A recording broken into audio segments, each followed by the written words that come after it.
Good day to all our CAP young leaders. I was asked to give this talk in terms of identifying whether leaders are born or they are made. If there is one model of leadership I would like to communicate to you, and that's the leadership of David, King David, the first king of Israel. How did David become a king?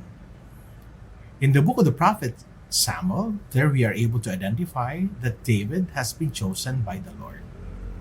Number one big lesson we have to understand: every leader should always be God's anointed. When we speak of God's anointed, a leader is not simply chosen by people. A leader is always chosen by God. So that means your choice, my choice, both our choices do not matter.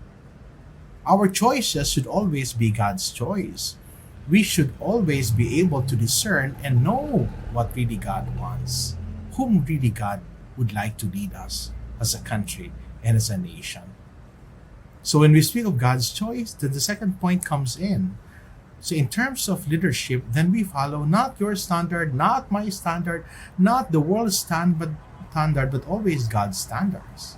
So when we speak of God's standards, for example, then by all means we speak of one, unum, bonum, verum, and pulchrum. One standard of truth, verum. One standard of goodness, bonum. One standard of beauty, pulchrum. Unum, bonum, verum, and pulchrum. But let's not also forget, leaders are also being prepared. So there is a preparation. And that's what the Lord did also to David. He prepared David. So in that aspect as well, preparation is very crucial. So we also have to understand that the leader is also being prepared, and part of the preparation would always be, number one, to identify one's gift. What is your gift? A God-given gift.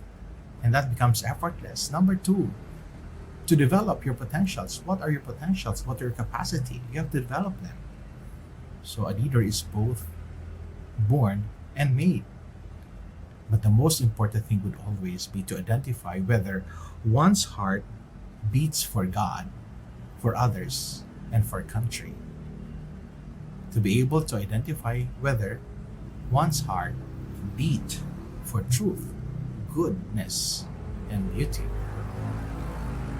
I hope that by this short talk, then you're able to know and be able to identify the kind of leader that we would always wanted to have for our country. Thank you and God bless.